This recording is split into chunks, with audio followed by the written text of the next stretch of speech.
여러분들의 생일은 언제인가요? 사람의 탄생일에 따라 특별한 의미를 부여하는 탄생석, 별자리, 탄생화, 탄생목에 대해 들어본 적이 있으실 겁니다. 그중 탄생석은 12가지의 보석과 1년 12달을 연결시켜 그중 자신이 태어난 달에 해당하는 보석으로 장신구를 만들어 몸에 지니는 서양의 풍습에서 유래하였다고 하는데요. 12가지 보석의 기준은 성경의 기록을 바탕으로 하였으나 시대와 민족, 그리고 그 나라의 보석 생산량에 따라 보석을 선택하는 방식이 모두 같은 것은 아니라고 합니다. 보석은 자연이 만들어낸 광물에 속합니다.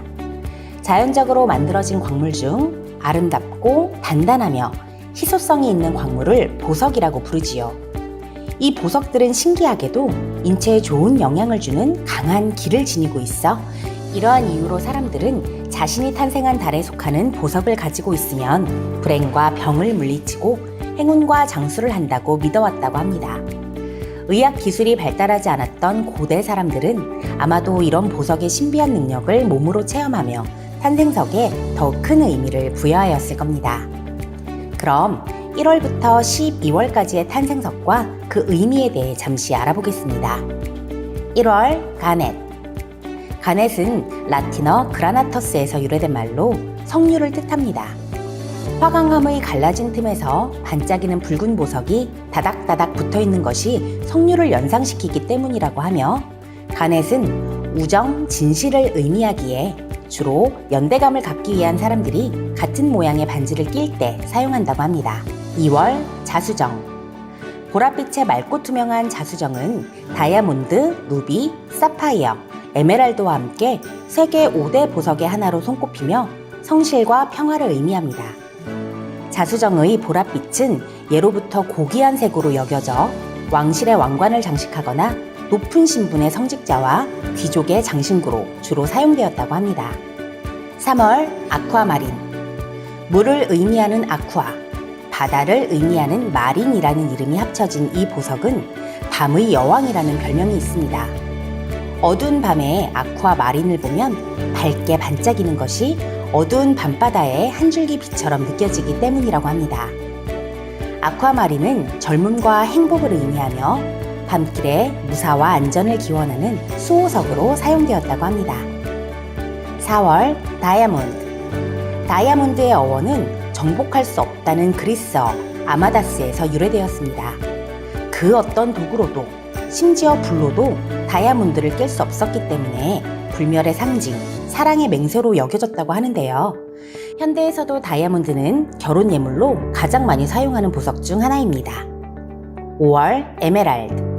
에메랄드 색이라는 이름이 있을 정도로 특유의 아름다운 녹색빛을 자랑하는 보석으로, 흠이 없는 에메랄드를 얻는 것은 결점 없는 인간을 찾는 것보다 어렵다는 속담이 있을 정도로 함유물이 없는 순수 에메랄드는 매우 드물다고 합니다. 행복과 행운을 상징하는 에메랄드를 빛에 비추어 보면 보석 내부가 마치 나무나 풀이 우거진 정원처럼 보인다고 하는데요. 푸르른 5월의 탄생석과 매우 잘 어울리네요. 6월, 문스톤. 힌두교의 신화에 따르면 이 보석은 달빛이 응고되어 형성되어졌다고 전해집니다. 때문에 이 보석을 착용하는 사람은 행운을 갖게 된다고 믿었으며 매우 신성한 돌로 여겨집니다. 은은한 달빛처럼 영롱한 빛을 발산하는 이 보석은 진주와 함께 6월의 탄생석일 뿐 아니라 결혼 13주년을 기념하는 기념석이라고 합니다. 7월, 루비. 루비는 빨갛다는 의미의 라틴어 루브럼에서 유래된 이름으로 매우 정열적인 사랑, 평화를 상징하며 태양을 의미하는 신비롭고 성스러운 보석으로 여겼다고 합니다. 루비를 소유하면 건강은 물론 부와 삶의 지혜까지 얻을 수 있다고 여겨 왕관을 장식하는 데 가장 많이 사용된 보석이라고 합니다. 8월, 페리도트. 페리도트는 황록색의 아름다운 보석으로 우리말로 감람석이라고 부릅니다. 부부의 행복, 친구와의 화합을 의미하는 이 보석은 용암을 만드는 광물 중 하나이며 우주의 운석에서도 발견된다고 합니다. 우주로부터 우리 인간에게 주어진 유일한 보석이기에 사랑하는 사람에게 많이 선물한다고 합니다. 9월, 사파이어. 사파이어는 푸른 가을 하늘을 연상시키는 보석으로 하늘을 상징하는 돌이라고 하며 라틴어로 파랑을 의미합니다.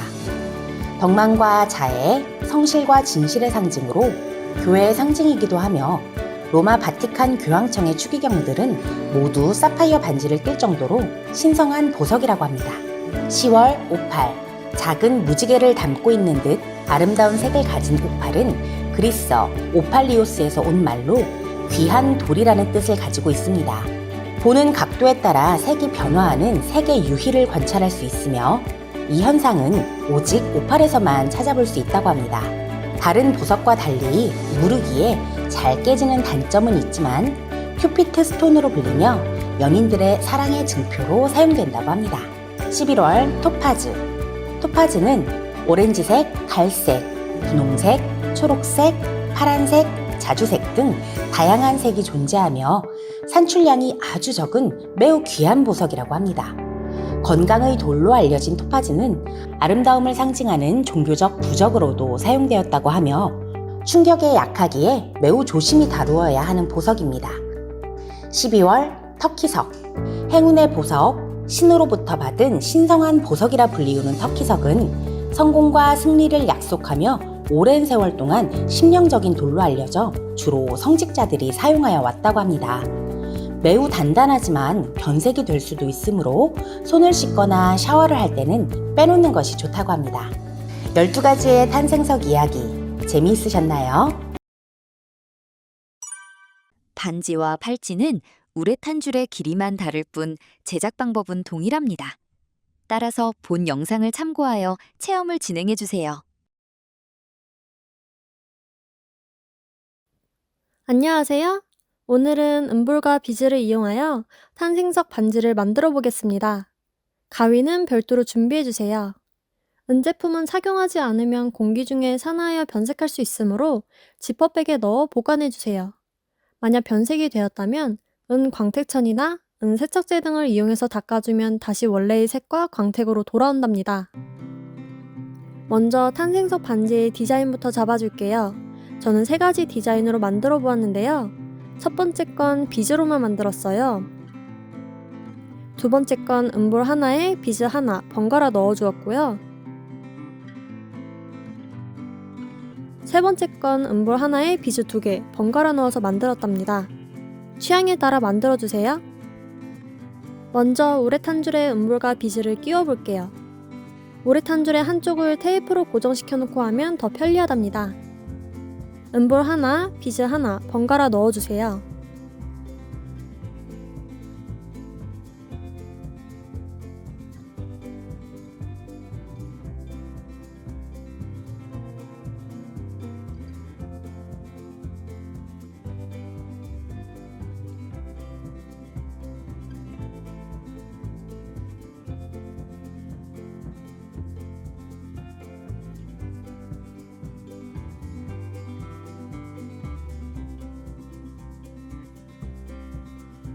자기의 손가락 사이즈에 맞게 은볼과 비즈를 끼워준 다음 탄생석을 넣어주세요.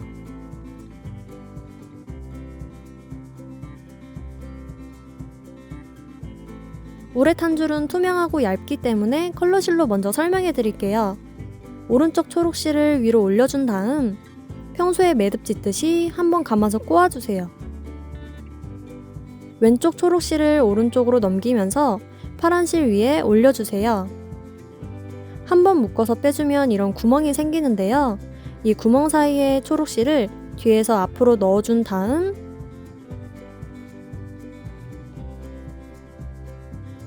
당겨주세요. 4개의 줄을 한꺼번에 당겨 튼튼하게 만들어주세요.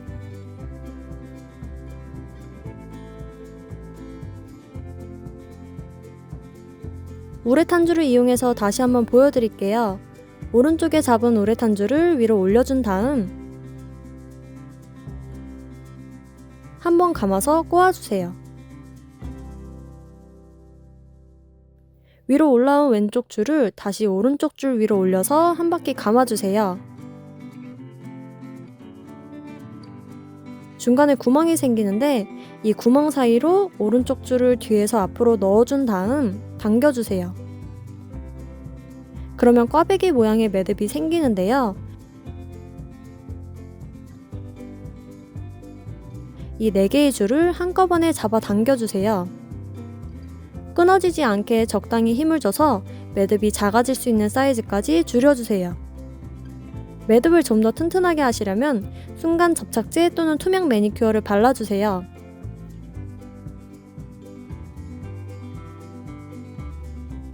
양쪽에 나와 있는 줄을 2에서 3mm 남기고 잘라준 다음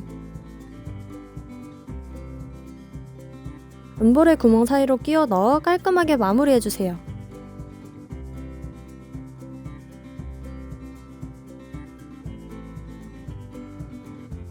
행운을 가져다주는 탄생석 반지 완성입니다. 그럼 다음 시간에 더 재미있는 체험으로 또 만나요. 안녕!